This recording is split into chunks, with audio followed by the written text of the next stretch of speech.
Congresswoman Mary Fallin joins us. Thanks for being with us today. Well, it's good to be with you, Russ. Let's talk a little bit about your running for governor. Tell us why and why you think you're the best candidate. Well, I'm very excited about the future of Oklahoma, and I'm running for governor because I want to do every single thing I can to make Oklahoma more prosperous, to give our children a better education, to work on bringing fiscal responsibility to our state budget. And, you know, these are very trying times for both our state and our nation, and we need to have a governor who has the experience, who knows how to stand up against Washington whenever Washington is wrong on policy, and will help Oklahoma grow and prosper. And that's why I'm running for governor. Unemployment obviously is right around 7%, 7.1%. What can you do to try to bring in more jobs and boost the economy and get it moving in the right direction? Well, first of all, I'm going to be a governor that's going to focus on job creation, job retention, and job recruitment for our state. Making Oklahoma the place to do business, making Oklahoma a state for entrepreneurship, making Oklahoma a place where the taxes are low, to where we reduce over-regulation on business, to where we look at cost drivers for business like the high cost of workers' compensation or even lawsuit reform, doing the things that will make Oklahoma more business friendly, to where people can come and invest their money, create jobs, create opportunities, and have a great workforce on top of that. And it will require us to improve our education system.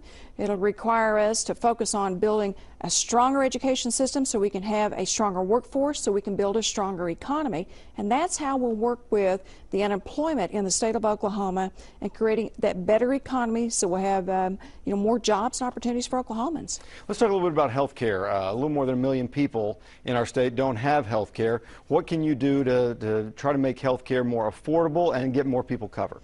Well, I think one of the things the governor has to do is take a leadership position, and when Washington is doing things that will harm access to health care, drive up health care costs, take away our freedoms and our choices to be able to decide about the health care we want, and frankly interfere with the free market system, having a governor that will stand up to President Obama and his administration and Congress in Washington and say that the federal government taking over my health care is bad policy, is bad for our economy and bad for our health care system. And so that's the type of governor I will be. I have been that as a congresswoman. I've been very vocal about my opposition to the federal government taking over 1/6 of our economy, which is our health care system. Now, there are Oklahomans that are uninsured. There are those who can't afford health insurance. There are those who may have pre-existing conditions that keeps them from getting health insurance. There are other free market principles that we could work on as a state and even work on as a nation to make health care more affordable and more accessible. You know, one of the things that was missing nationally from the health care reform debate was lawsuit reform. And we didn't have that in the federal health care bill itself. But working on free market principles like lawsuit reform so we can eliminate frivolous lawsuits and work on bringing more physicians to rural Oklahoma, work on helping with the payment rate for Medicare, Medicaid. A lot of physicians who won't see those types of populations because of the low reimbursement rate.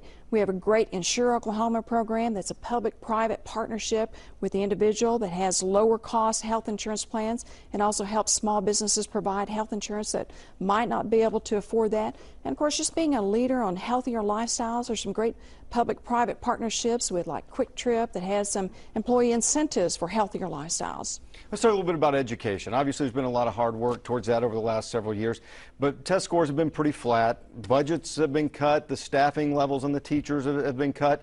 What can we do to improve education in Oklahoma? Well, it's important that we do improve education in Oklahoma. We're living in a global economy. Our children deserve the very best education possible.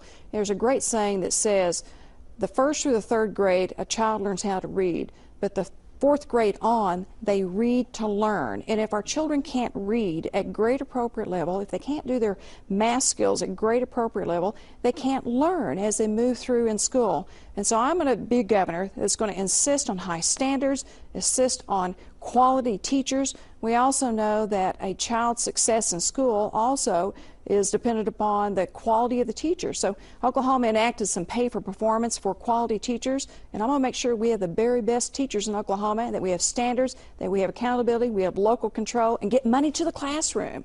All right, we're going to have to leave it there. Mary Fallin, thanks for being with us today. Thank you, Russ.